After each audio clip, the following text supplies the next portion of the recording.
اور جب کہا جاتا تھا کہ اللہ کا وعدہ سچا ہے اور قیامت میں کچھ شک نہیں، تو تم کہتے تھے ہم نہیں جانتے کہ قیامت کیا ہے، ہم اس کو محض خیالی سمجھتے ہیں اور ہمیں یقین نہیں آتا۔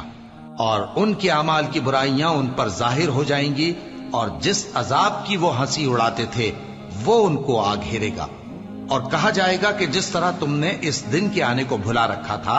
اسی طرح آج ہم تمہیں بھلا دیں گے، اور تمہارا ٹھکانہ دوزخ ہے اور کوئی تمہارا مددگار نہیں۔ یہ اس لیے کہ تم نے اللہ کی آیتوں کو مذاق بنا رکھا تھا، اور دنیا کی زندگی نے تم کو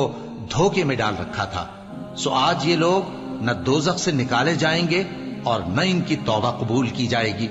بس اللہ ہی کے لیے ہر طرح کی تعریف ہے، جو آسمانوں کا مالک ہے اور زمین کا بھی مالک اور تمام جہانوں کا پروردگار ہے، اور آسمانوں اور زمین میں اسی کے لیے بڑائی ہے، اور وہ غالب ہے، دانا